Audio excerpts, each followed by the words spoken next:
नमस्कार, एबीपी माझामध्ये आपलं सर्वांचं स्वागत।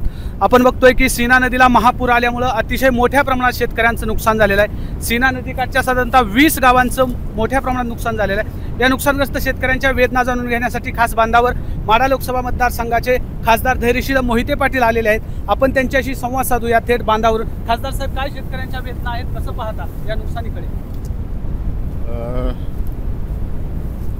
शेतकऱ्यांच्या वेदना प्रचंड आहेत। म्हणजे या ठिकाणी जर येऊन पाहिलं एकदम वाईट परिस्थिती निर्माण झालेली आहे। आता नदीकाठला आपण पाहिलं की एका शेतकऱ्याचं 3 एकराची केळीची बाग होती की जी केळी एक्सपोर्ट होणार होती। पूर्ण केळीची बाग पूर्ण झोपलेली आहे आणि त्या ठिकाणी आता मातीच राहिलेली नाही।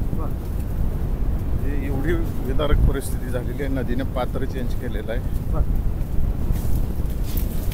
शेतकऱ्यांची प्रचंड नुकसान या ठिकाणी झालेलं आहे आणि नक्कीच यांचं पुनर्वसन करणं अत्यंत गरजेचं आहे। ज्यांच्या जमिनी वाहून गेलेल्या आहेत की ज्या पुन्हा रिपेअर होऊ शकत नाही, बरोबर, अशा शेतकऱ्यांचं पुनर्वसन होणं अत्यंत गरजेचं आहे। बरोबर खासदार साहेब, 2 मुद्दे आहेत। एक पूरग्रस्त भागाचा मुद्दा आहे आणि दुसरा अतिवृष्टीचा मुद्दा आहे। ज्या भागात पूर आलाय त्या भागातल्या शेतकऱ्यांच्या जमिनी वाहून गेलेल्या आहेत।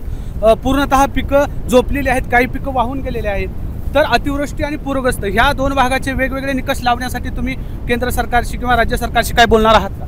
नक्कीच मी केंद्र आणि राज्याशी या बाबतीत बोलणार। दोन्हीसाठी वेगळे निकष असले पाहिजे, कारण का दोन्हीचं नुकसान हे वेगळं आहे। त्यामुळे या गोष्टीची मागणी करणार। तुम्ही खासदार आहात माढा लोकसभा मतदारसंघाचे, केंद्र सरकारकडे विशेष महाराष्ट्रासाठी काही पॅकेज देण्याची मागणी तुम्ही करणार आहात का? नुकसानग्रस्त शेतकऱ्यांना मदत व्हावी या संदर्भानं काही बोलणी करणार आहात का? आम्ही राष्ट्रवादी काँग्रेस शरद पवार पक्षाचे सर्व खासदार मिळून सुप्रिया यांच्या नेतृत्वाखाली केंद्रामध्ये मराठवाडा आणि सोलापूर जिल्ह्यातील अतिवृष्टी आणि पूरग्रस्त भागातील शेतकऱ्यांच्या नुकसानाची मागणी 100% करणार आहे।